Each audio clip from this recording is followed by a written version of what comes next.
노아의 이 홍수 사건을 쭉 보아오면서 참 노아는 당시의 의인이요 또 그 세 아들들과 함께 이 방주를 열심으로 만들어서 홍수를 피하고 새로운 시대를 개척하는 이 엄청난 복된 일을 한 노아 가정, 얼마나 참 귀한 일입니까? 그런데 그 가운데 참 불행한 일이죠.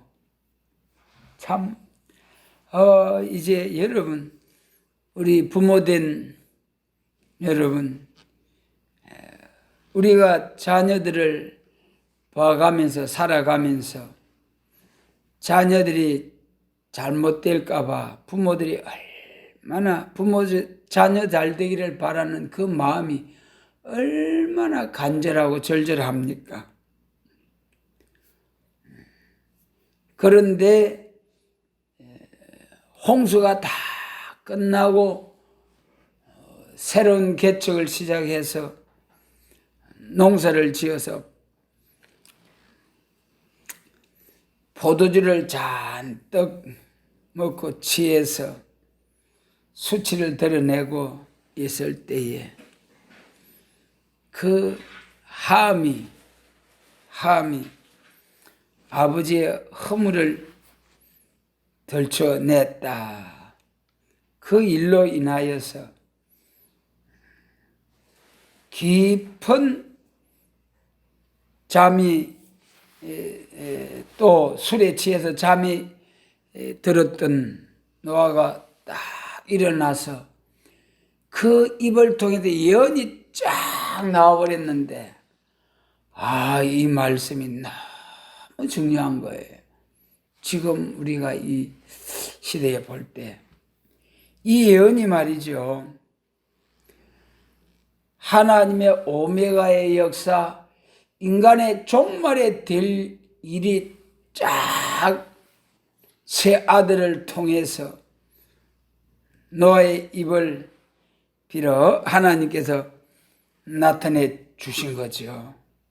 여러분, 저는 이 말씀을 보고 이야, 하나님 참 이 어떻게 말로 표현을 해야 될지, 이렇게 방주를 통해서 새로운 종족이 노아의 세 아들들을 통해서 쭉 번성케 되는데 그 중에 세 아들들의 장래에 대해서 쫙 예언이 나타났는데 그대로 이루어지고 있는 오늘의 모습들을 보면서 여러분, 우리 놀라야 됩니다. 놀라야 돼요. 그래서 이 부모를 통해서 나타난 말씀이 이 자녀들에게 그대로 미쳐진다는 것. 우리가 자녀들을 축복하고 혹이라도 자녀들이 부족함이 있어도 절대로 자녀들을 향해서 저주의 말이 나오지 아니하도록 우리 입에 파수꾼을 세우고 입에 자갈을 먹여야 되겠다. 입술에 열매를 짓는 여호와 하나님, 네가 말한 것이 내 귀에 들린 대로 내가 다 갚아주리라. 참으로 무서운 말씀이죠. 그러면서 또 한편으로 저는 이 말씀들을 통해서 셈과 야벳은 그 아버지의 수치 허물을 가리워 덮어준 그 일로 인해서 셈과 야벳은 축복의 말씀이 예언이 나타났죠. 그대로 그 후손들이 오늘 이 예언의 말씀대로 그대로 이루어지고 있다. 그러면서 저는 참 한 가지 이해할 수 없는 말씀. 이 조상의 그 죄값이나 조상의 또 선한 일을 행한 그것이 그 후손들에게 자 영향을 미친다는 것이 우리가 사울과 다윗의 사건을 통해서 또 우리가 이제 자세히 알 수가 있죠. 참 사울이 처음에 하나님의 부르심을 받아서 왕으로 세움을 받을 때는 얼마나 겸손했습니까? 얼마나 겸손해. 자기 아버지의 양떼를 찾으러 갔을 때에 사무엘을 만나서 사무엘 선지자를 통해서 쫙 기름 부음을 받고 그래 왔는데 와가지고 자기 삼촌이 네 양떼 찾았나? 그러고 무슨 일이 있었나 하니까 다른 거는 다 말하면서 자기가 사무엘 선지자를 통해서 기름 부음을 받았다는 그거는 딱 말하지 않는 거예요. 그리고 또 사무엘 선지자가 사울에게 왕으로 세우기 위해서 기름을 부으려고 할 때 숨어서 막 행구 뒤에 숨어서 도망가고 했잖아요. 그리고 또 왕으로 기름 부음을 받아가지고 나중에 이제 전쟁이 있었는데 거기서 크게 승리를 했어요. 그러니까 그것도 사울 왕을 세우는데 반대한 사람들이 있었어요. 그래서 사울을 추종하는 사람들이 왕이시여 왕으로 세움을 받게 하실 때 반대한 저 사람들 다 죽여버리죠. 그러니까는 죽이지 말라. 다 그래가지고 얼마나 선하고 겸손한 사울 왕 시작이 얼마나 좋았습니까? 그런데 나중에 결말은 이제 불행하게 세 아들과 함께 블레셋과의 전쟁에서 같이 죽으면 자기 적군이 막 쫓아오니까 다급해서 저 이방인들한테 칼 맞아 죽었다는 그런 것이 수치스럽고 두려워서 자기 신하 보고 나를 쳐라. 그러니까 신하가 차마 왕을 칠 수가 없어서 안 치는 거예요. 그러니까 자기 창을 의지해서 그래가지고 이제 죽고 자기 아들들도 죽고 그래서 참 목숨이 붙어 있는 것을 그 신하가 목을 쳐서 다윗에게로 가서 그 기별을 전하잖아요. 처음에는 그렇게 좋았는데 출발은 좋았는데 나중에 그렇게 불행하게 된 것이 왜 그렇게 되었습니까? 다윗이 사울은 천천히요 다윗은 만만이라 골리앗 죽인 사건을 통해서 그러니까 그때부터 백성들이 다윗을 저렇게 하니 다윗에게 돌아갈 것이 뭐냐? 결국 나라가 아니냐? 이 나라는 아들 요나단에게 물려줘야 되는데 그러면서 다윗이 이제 기름부을 받고 이제 물론 이제 사울 왕이 사무엘상 13장에서 기다리라고 했는데 기다리지 못하고 막 적군이 쳐들어오니까 주섬주섬 백성은 흩어지고 두리고 하니까 이제 사울 왕이 기다리지 못하고 그냥 주섬주섬 해가지고 하나님 제사를 드려버렸어요. 그것 때문에 사울 왕이 책망을 하셨고 사무엘 선지자가 그리고 그 다음에 또 15장에 가면 아말렉을 진멸하라고 하셨는데 거기도 좋은 짐승들은 남기고 나머지 사람과 나머지 짐승들을 진멸해. 그것 때문에 사울 왕이 버림을 당하고 하나님이 떠나고 악신이 들어가서 그때부터 얼마나 10년이 넘게 10년을 이제 다윗을 죽이려고 쫓아다니고 그랬어요. 거기서 말이죠. 사울이 어째서 그렇게 악신이 들어가고 그렇게 왕권의 위를 자기 자식들에게 가문을 통해서 계승해 줄 수 없었는가? 우리가 잘 아시는 말씀 창세기 49장이죠. 창세기 49장. 창세기 49장에서 벌써 사울은 왕위의 이스라엘의 왕으로서 왕권의 위를 왕국을 쭉 계승해 나갈 수 있는 그런 조건이 거기서부터 딱 안 되게 돼가 있는 거예요.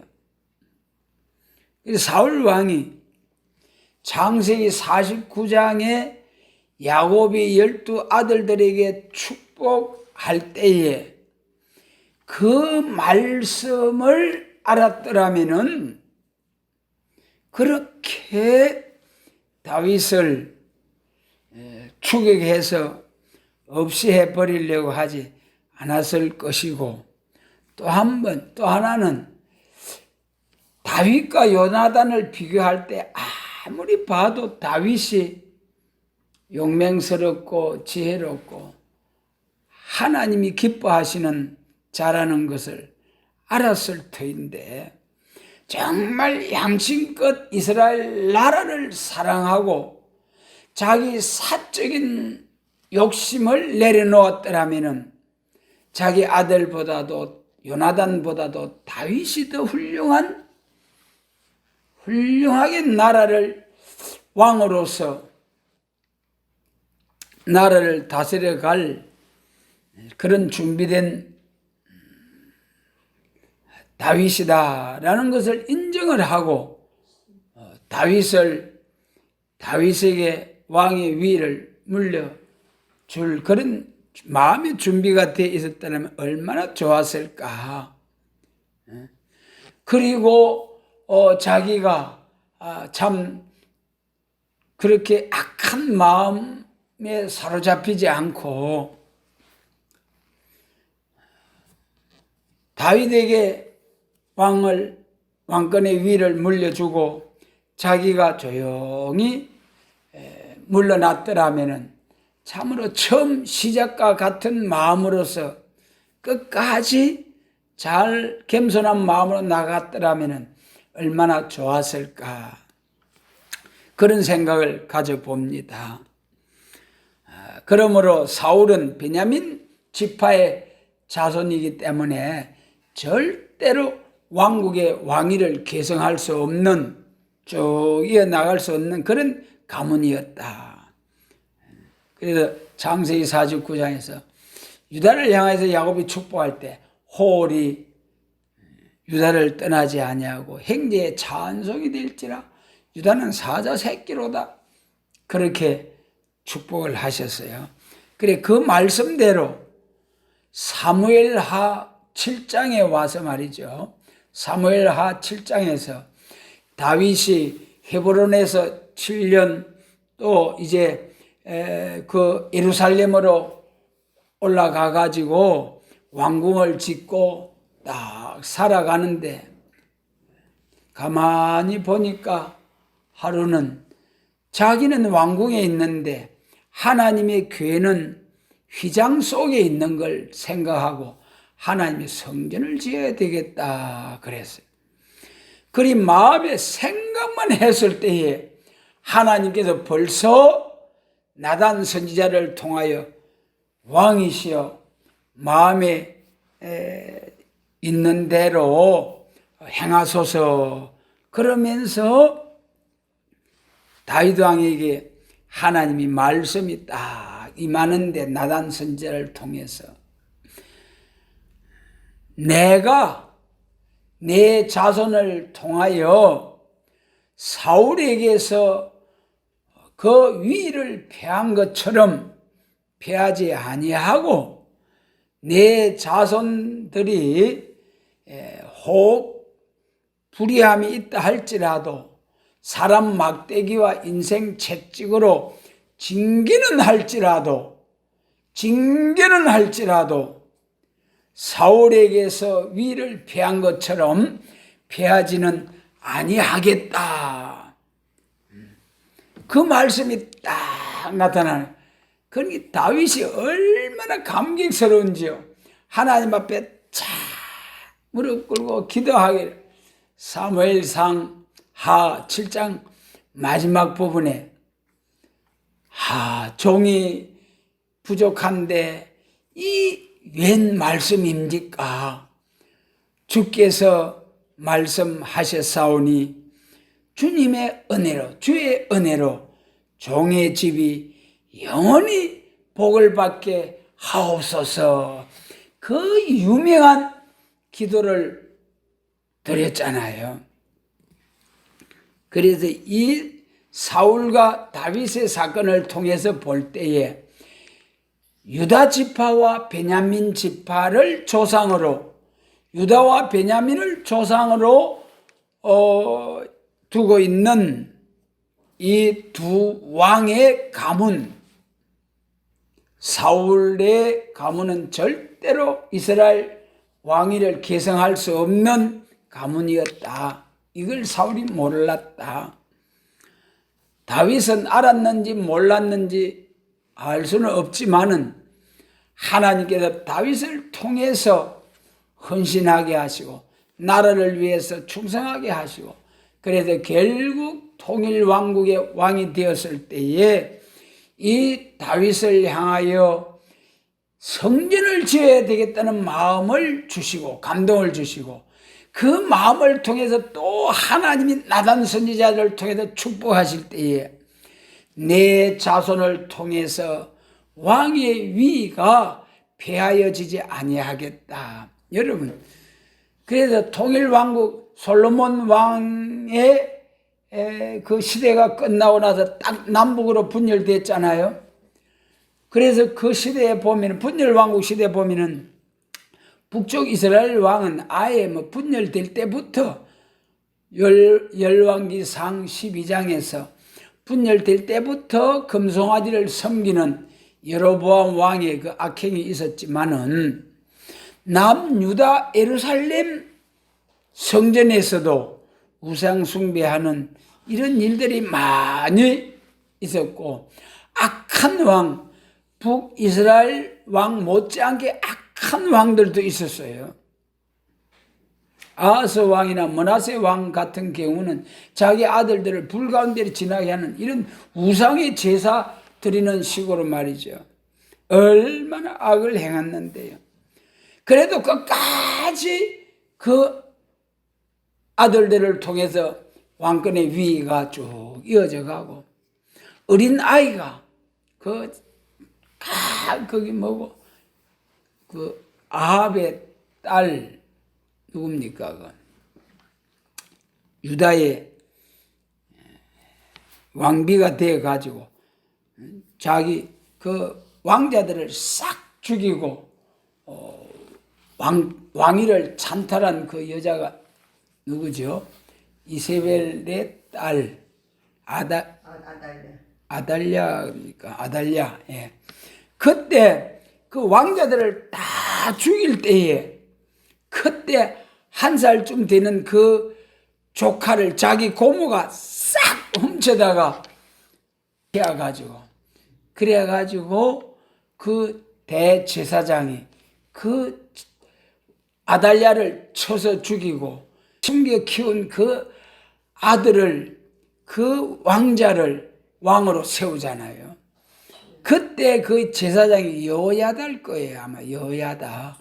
그 북이스라엘 같으면은 대변에 자기가 쳐서 버리고 자기가 왕이 되었을 낀데, 그러지 아니하고 다윗 왕의 자손을 통해서 쭉 다시금 왕위가 회복되는 역사.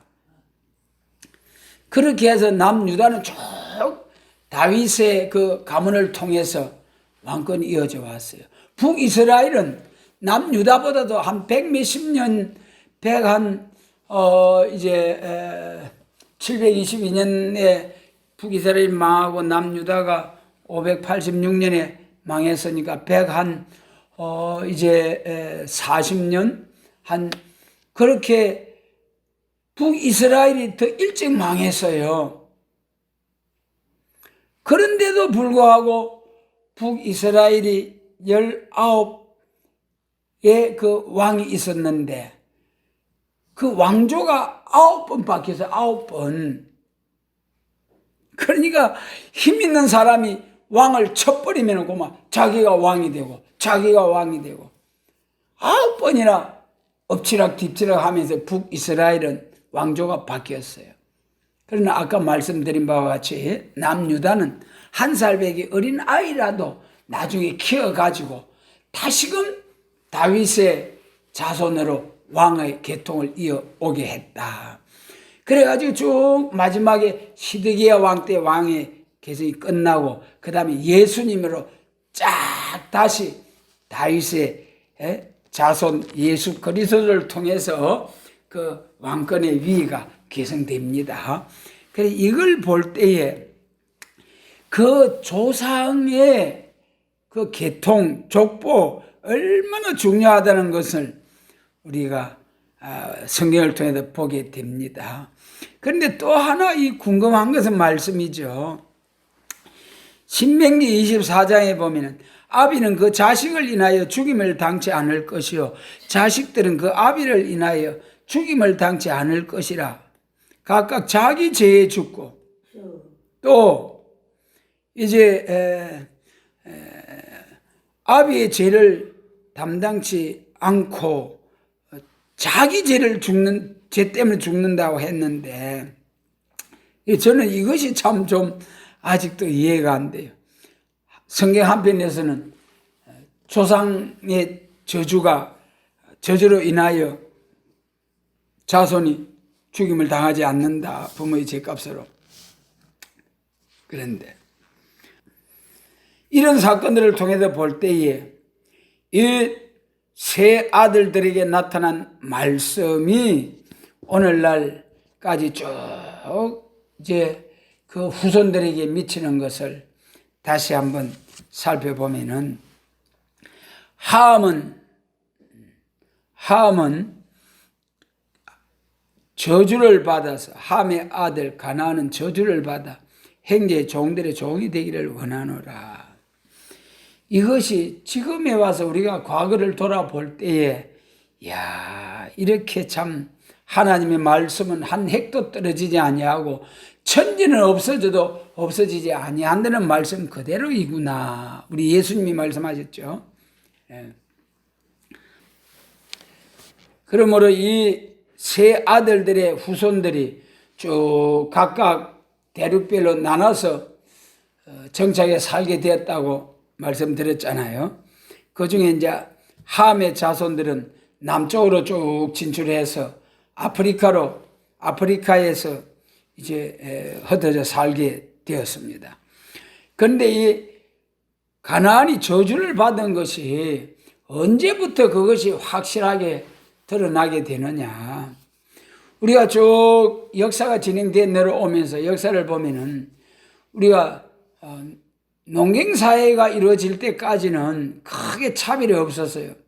그냥 원시사회 짐승 잡아가지고 먹고, 이제 그냥 이제 농사 자기 터전을 가꾸어가지고 농사하며 살고, 그럴 때는 별로 차이가 없었죠. 그런데 한 18세기, 19세기에 들어와가지고 이 과학이 발전됨으로 통해서 현격한 차이가 나서 빈부격차가 국가별로, 대륙별로 엄청난 차이가 나타나게 된 거죠. 유럽에서 그 산업혁명을 통해서 이제 그 영국이나 유럽에서 전기 기관차가 발명이 되지고 또 배를 타고 기선을 만들어 가지고 항해술이 발달해가지고 대륙으로 진출하면서 그래가지고 유럽 여러 나라들이 아프리카로 이리 쭉 가고 또 신대륙 발견하고 그런 과정을 거쳐서 아프리카에 가가지고 그 모두 착취하는 그 과정을 통해서 오랜 동안 식민 통치를 받으면서 착취를 당하고 또 노예로 팔려가고 그러면서도 이용만 당하고 참으로 미개한 상태에서 쭉 내려왔어요. 그러는 동안에 유럽으로 복음이 먼저 들어간 상태에서 유럽에서 종교개혁이 일어나고 그래가지고 하나님께서 지혜를 주셔가지고 벌써 과학 발전을 통해서 엄청난 이제 생활에 그 발전, 편리함이 이루어지고 부강한 나라들이 되어지고 그렇게 해가지고 급격하게 차이가 나게 되었습니다. 유럽에서는 이제 과학 발전을 통해서 선진국가로 쭉 도약을 하게 되고 또 저 아메리카까지. 그런데 이 아프리카는 계속해서 식민 통치를 받게 되고 미개한 상태로 내려오다가 최근에는 어떻게 일이 있느냐. 지난번 2018년에 아프리카하고 중국하고 경제협력기구를 만들어가지고 중국에서 아프리카 나라 53개국의 지도자들을 초청해가지고 막 대접을 하고 경제협력기구를 만들어서 회의를 하고 그런 일이 있었어요. 여러분, 이것이 우연히 되는 것이 아니고 이것을 성경을 통해서 볼 때 이야, 성경의 예언의 말씀이 성취가 되는 과정이구나. 이렇게 볼 때에 정말 우리가 이 마지막 때가 왔다는 것을 다시 한번 실감할 수 있는 그런 말씀들을 우리가 이제 통해서 다시 한번 각성을 받아야 할 때다. 이렇게 이제 보게 됩니다. 왜 아프리카 국가들하고 북방 짐승 정권, 공산 정권하고 이 연결이 되는 것이 왜 성경의 징조 중에 하나이냐? 다니엘서 11장에 보면은 다니엘서 11장에서 그랬죠. 남방왕이 마지막 때에 그 다니엘서 2장의 꿈이 다니엘서 11장에서 해석이 되는 거죠. 다니엘서 2장에서 마지막 때에 그 신상의 마지막 철과 진흙인데 이것이 막 섞이려고 하나 합해지지는 아니하더라. 이것이 뭘 말씀하는 겁니까? 마지막 여러분 신상의 발 밑에는 아무것도 없잖아요. 머리, 가슴, 배, 넓적다리, 반철, 반흙, 토, 반흙, 한쪽은 철, 한쪽은 발 밑에는 없잖아요. 발까지 오면은 인간의 종말 끝이라는 거예요. 그런데 이 발의 시대에서 막 섞이는 때가 오는데 합해지기 위해서 부지런히 섞이지만은 합하지는 아니하더라. 그런 때에 무슨 일이 일어난다 했습니까? 부지런히 합해지려고 할 때에 산에서 뜬돌이 나타나고 하나님이 한 나라를 세우시는데 그 국권이 다른 이에게도 가지 아니하고 오히려 모든 나라를 쳐서 멸하고 영원히 굳게서는 한 나라를 세우는데 그 나라를 세우는 방식은 어떤 방식입니까? 사람의 손으로 하지 아니하고 산에서 뜬돌이 나타나서 그 발을 치니까 우상은 개와 같이 날아가 버리고 우상을 친 돌은 태산을 이루어서 온 세상에 가득하더라. 할렐루야. 그것이 예수님 재림하셔서 악한 모든 세상을 싹 쳐서 심판해버리고 세상 나라가 우리 주와 그 그리스도의 나라가 된다는 예언을 다니엘 2장에 보여준 거예요. 그것을 2차, 3차에 대해서 쭉 다시 예언한 것이 다니엘서 11장에 와서 이제 결론을 맺게 되는데, 남방왕이 먼저 북방왕을 쳐버림으로써 북방 세력이 남방으로 쫙 밀고 내려올 때, 북방 세력이 중동에서 전쟁이 일어나가지고 남방으로 쫙 북방 세력이 밀고 내려올 때, 남방 리비아 구서가 북방을 환영한다는 예언의 말씀처럼 오늘날 북방 세력을 기뻐하는 그런 리비아 구서 아프리카 국가들이다. 이것을 다시 한 번 더 정리를 해보면 말이죠. 그럼 마지막 때에 반드시 심판하고 남은 자들에게 악을 버리고 선을 택하여 뻗어와 꿀을 먹고 멸망의 비로 소재하듯이 악을 완전히 진멸하는 예수님 심판의 주로 오셔서 심판하는 역사가 있다. 그것이 전쟁을 통해서 심판이 이루어지는데, 어떤 과정을 통해서 전쟁이 이루어지느냐? 계시록 6장을 보면은 4대 백마 시대가 나오죠. 그 중에도 붉은 말과 검정 말이 경쟁적으로 이제 다투다가 나중에는 협상시대, 청황색 말 시대로 들어가는 거죠. 그것이 이제 협상시대. 이사야 33장에서 평화의 사신들이 부지런히 왕래하지만은 슬피 부르짖고 통고하는 날이 온다. 왜 그럽니까? 대적이 조약을 파함으로 그 평안하다 안전하다 한 그 평화하던 모든 것이 물거품이 되어지고 일시간에 전쟁이 일어나서, 그 전쟁이 이제 계시록 9장에 중동전쟁이죠.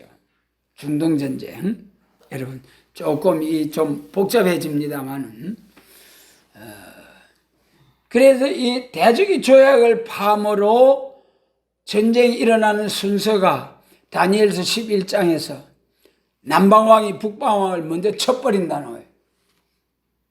그러므로 다니엘서 11장 40절에서 마지막 때에 남방왕이 그를 찌르리니 북방왕이 병거와 마병과 많은 배워로 해리바람처럼 그에게로 마주와서 여러 나라에 들어가며 물이 넘침같이 지나갈 것이요 그가 열국의 손을 펴리니 애굽 땅도 면치 못할 것이므로 그가 건세로 애굽의 금, 은과 모든 보물을 잡을 것이요 리비아 사람과 구서 사람이 그 시종이 되리라. 그러니까 이 아프리카 쪽으로 중동 전쟁이 일어나면은 그때는 쫙 아프리카 쪽으로 저 북방 짐승 정권이 이제 내려가게 되고, 아프리카 사람들이, 국가들이 그 짐승의 세력을 환영한다. 그 내용이죠. 마지막 때에. 그러므로 지금까지도 오랜 세월 동안 식민 통치를 받아오면서 참으로 이 과학 발전을 통해서 경제 부흥을 이루지 못하고 살아왔는데, 전에 한때는요, 요즘 어떤지 몰라도 얼마 전에 그 통계를 보니까 아프리카 54개 국가의 총 소득이 우리나라 한 나라의 국민 총 생산보다도 적더라고요. 그러니까 얼마나 우리나라가 대단한 나라입니까? 우리나라 이 아주 조그만 나라가 아프리카 대륙 전체의 총 생산량보다 경제 규모가 크다는 거예요. 그런 통계 자료를 제가 본 기억이 납니다. 그러게 식민 통치를 받고 전부 다 이용만 하고 그래가지고 어렵게 살아왔는데, 마지막 때도 다니엘서 예언을 통해서 보면은 그렇게 끝까지 빈곤한 가운데 살다가 마지막 때도 북방을 환영해서 북방의 지배를 받게 되는 그런 자리로 떨어지고 만다. 그것이 다니엘서 11장 예언이거든요. 그럼 여기서 이 다니엘서 11장 남방왕이 북방왕을 치는 전쟁 과정을 통해서 우리가 한번 다시 정리를 해보면은 이 아까 다시 말씀드린 바와 같이 이사야 33장에서 대적이 조약을 파한다. 계시록 6장에서 붉은 말과 검정 말이 정치적으로 종교적으로 협상을 해서 인위적인 평화, 세계 평화를 핵전쟁하면은 모든 인류가 이제는 전멸할 수밖에 없는 위협 속에서 계시록 7장과 같이 강대국들이 내천사 강대국들이 땅과 바다를 피해를 당할 수밖에 없는 이 전쟁 인류의 파멸을 막기 위해서 바람집을 딱 잡는다는 거예요. 그 때가 언제냐 하면은 스가랴 1장에서 뭐라고 했습니까? 평안하다. 두루 다녀보니 평안하다 안전하더이다. 그러니까 그 다음에 뭐라고 천사가 외쳤습니까? 70년이 찬나이다 그랬어요. 평안하다 안전하다 할 때에 70년이 찬다는 거예요. 여러분 구약시대 예레미야 예언을 통해서 70년 차면은 무슨 일이 일어난다고 했습니까? 해방이에요. 해방. 바벨론 포로 70년에서 해방을 준다는 것이 예레미야 25장과 29장이에요. 그런데 스가랴 1장의 그 말씀은 예언의 말씀은 구약은 예표적인 역사요. 그 예언은 인간 종말의 구약 종말의 역사와 같이 인간 종말에 이루어진다는 것을 예표적으로 보여주실 때에 평안하다 안전하다 할 때에 이제 70년이 찬다. 그것이 인간 종말에 오늘날 우리에게 주시는 교훈이 뭐냐? 여러분 인간 종말에 70년이 차는 역사와 완전 해방을 주는 역사. 그러면 예수님 재림하실 때에 해방은 스가랴 1장이 말씀하시는 그 해방, 스가랴 6장에서 두루다녀 봐라. 스가랴 6장의 제목이 승리와 평화잖아요. 반드시 싸워서 승리가 있고 평화가 오는데 그 말씀 중에 두루다녀 보라 그랬어요. 그래서 두루다녀 보니까 평안하고 정운하되이다. 그러니까 평안하고도 정운하되이다. 그러니까 보고를 하니까 70년이 찼나이다 그랬어요. 70년이 차면은 무슨 일이 일어난다고요? 해방이다. 해방. 그런데 육적 바빌론 포로에서 해방은 받고 돌아와서는 계속해서 그대로 메데파사, 헬라, 로마 또 오늘날 이 시대는 교회가 얼마나 마귀 사단으로부터 압박 핍박을 받고 있습니까? 그러니까 과거의 바빌론 포로에서 해방은 완전한 해방이 아니라는 거예요. 스가랴 1장의 해방은 예수님 재림하실 때 완전 해방을 예언한 것이다. 참 복된 소망입니다. 그 스가랴 1장의 70년을 통해서 완전 해방은 뭐 70년이 언제다 몇 년이다 이런 걸 떠나서 70년 하나님의 정한 때가 되면은 완전 해방이 오는 해방. 이 해방은 무슨 해방입니까? 첫째로는 인류 6천년의 에덴 동산의 회복의 해방입니다. 사람이 범죄함으로 만물이 저주 아래 들어갔는데 이것이 완전 해방이에요. 비나성도 14만 4천 입맞은 종들이 나와서 완전 승리함으로 사람이 범죄함으로 저주받았던 땅과 만물이 이제는 입맞은 종들이 나와서 승리함으로 그것이 완전히 회복하는 역사. 할렐루야. 여러분 로마서 8장 20절 이하에서 만물들도 탄식하면서 하나님의 아들들이 나타나서 썩어짐의 종로를 하는 데서 해방하기를 기다린다는 거예요. 탄식하면서 만물들도 사람뿐만 아니라 그래 이것을 좀 더 자세히 말씀하신 것이 이사야 35장이죠. 이사야 35장 아름다운 새 시대죠. 그 1절 2절 첫 번째는 땅이 저주받았던 사막이 백합화 같이 피어나서 향기를 발하고, 자 여러분, 사막이 백합화를 피어나서 향기를 발하고, 또 이제 소경, 기머거리, 전원자, 모든 병든 자가 완전히 해방을, 고침을 받아서 해방, 할렐루야.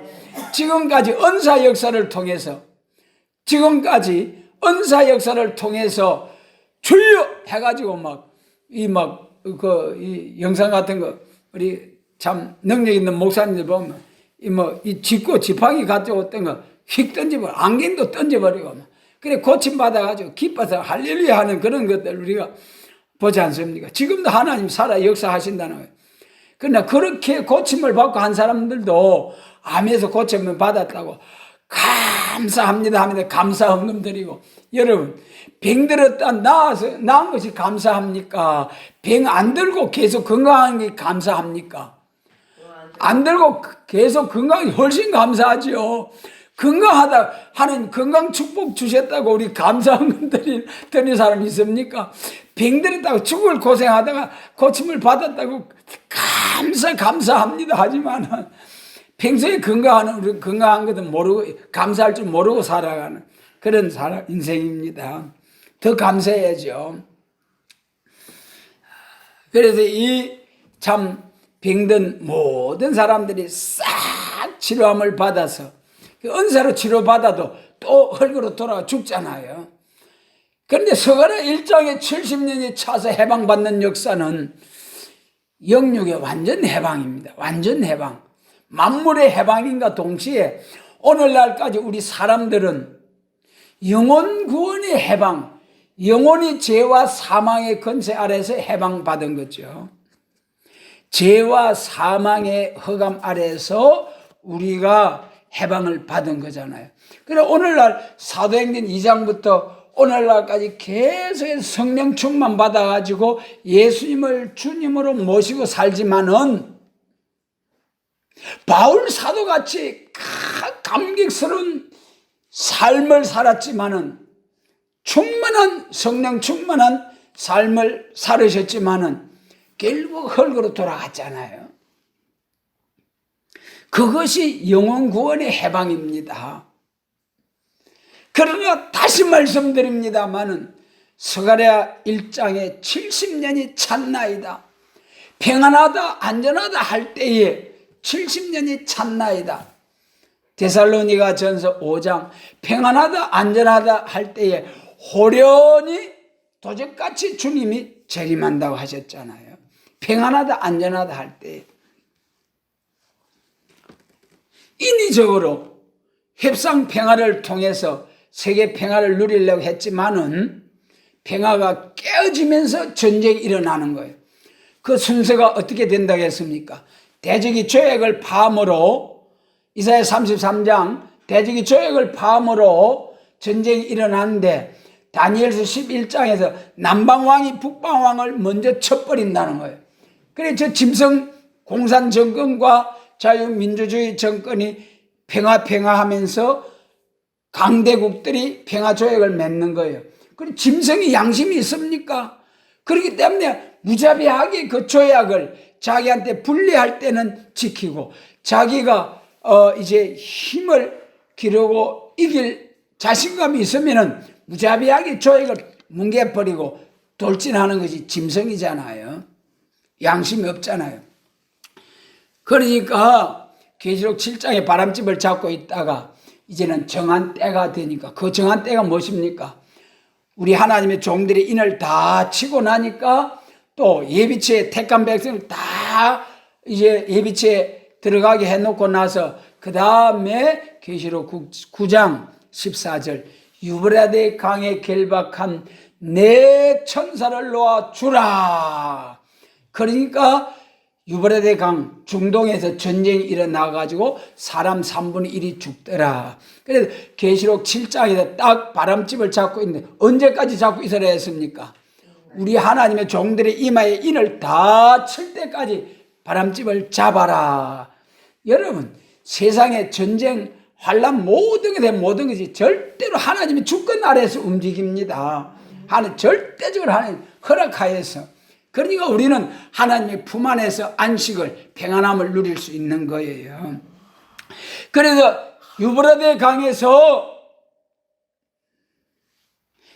강에서 전쟁이 일어나게 되는데, 남방왕이 북방왕을 칠 때, 그때는 이제 하나님이 문을 닫아버리고 후삼년 반 들어갈 때예요.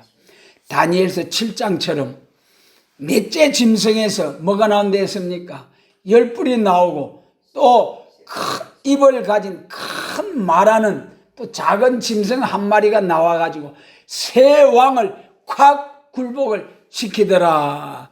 그 예언의 말씀대로 네 천사 강대국 중에 넷째 나라에서 나온 새끼 양같이 두 뿔이 있고 용처럼 말하는 이 거짓 선지의 미혹을 받아가지고 완전히 새 뿔이 빠져버리는 중동전쟁을 통해서, 그래서 후 3년 만에 들어가서 완전히 이제 짐승의 통치를 받게 되죠. 그때 중동전쟁이 일어나는데, 계시록 9장까지 중동전쟁이 일어날 때에 다니엘서 11장에서 저 중동에서 전쟁, 남북전쟁이 일어나는 거예요. 지금까지 중동에서 걸프전하고 중동전쟁이 일어났을 때 똑같이 남방 미국이 먼저 북방을 쳐버렸잖아요. 2번 이겼어요. 앞으로도 또 이길 줄 알고 또 치는 날에 올 낀데, 그때는 이제 다니엘서 11장과 같이, 그때는 또 계시록 9장과 같이 하나님의 역사는 하늘문은 걷어가고 닫혀지고, 이제는 42달 짐승에게 하나님께 일할 권세를 맡겨버리는 그때이기 때문에, 그때는 북방 세력이 쫙 남방으로 밀고 내려오고, 남방 애국 리비아 구서도 북방을 환영하면서 끝까지 종노릇 하다가 후 3년 반이 지나고 나면은 멸망하게 된다. 표받게 되고, 표받은 자들에게 계시록 14장과 같이 하나님이 심판이 떨어질 때 불못에 들어가게 되고, 우리는 산채로 새시대에 가고, 계시록 19장에서 짐승의 세력들은 산채로 불못에 가고, 할렐루야. 이것이 무슨 연고뇨? 여러분, 인자의 임함은 노아 때와 같다. 참, 여러분, 우리 그 말씀을 꼭 맹심하면서 창세기 6장부터 9장, 10장의 이제 세 아들들의 족보죠. 그 10장까지의 말씀을 잘 새겨서 앞으로 노아 때와 같은 한낱날이 올 때에 우리가 셈과 야벳과 같이 허물을 덮어주고 허물을 가려주고 사랑과 용서로서 살리는, 예루살렘의 죄악을 인하여 탄식하며 우는 심령들이 되어서 살리는 사명감당하자고요. 사명감당하자고요. 너 남탓하면서 허물을 드러내서 파헤쳐서 막 이제 소란스럽게 하지 말고, 성령의 9가지 열매 중에 3번째가 뭐라고 했습니까?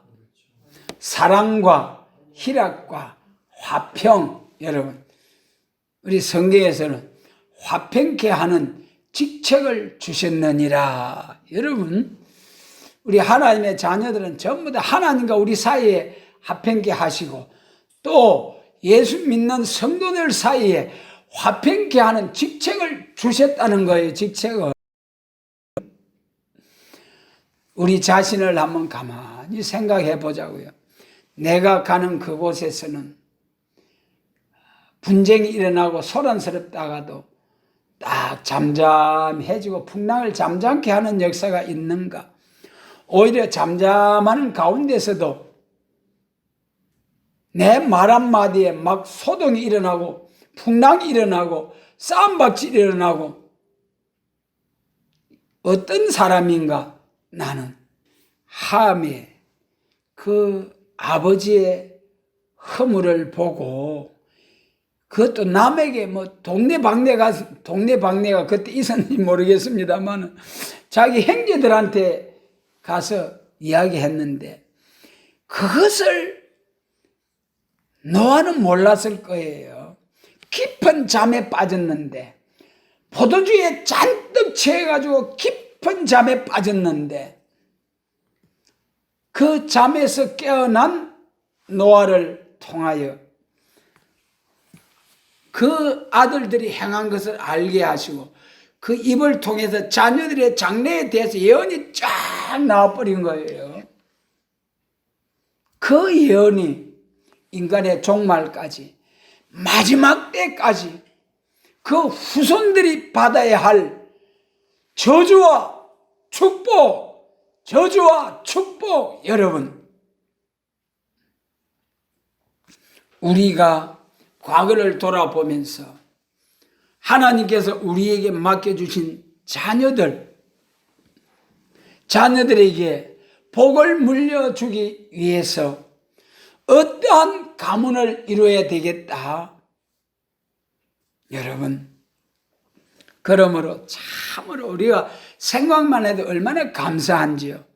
우리가 셈의 장막에서 나게 하시고 그 중에서도 우리 한반도 남북으로 딱 나눠져 있는데 여기 한 50km 북쪽에만 가도 얼마나 저주받은 땅, 저주받은 가운데 있는데 이렇게 우리 남한에서 나게 하시고 이 복음을 받게 하시고 이렇게 우리를 인도해 주시는 하나님, 여러분, 이 예언의 말씀을 통해서 셈의 장막에 나타난 이 예언의 말씀을 통해서 앞으로 이루어질 일들을 생각할 때 얼마나 감사한지요.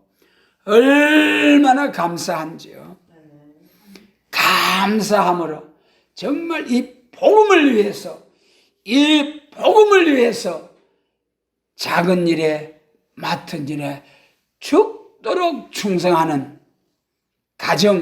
가문을 이루어서 천대까지 복을 물려주는 복의 근원이 되는 우리 모두가 되도록 하나님께서 복 주시기를 원합니다.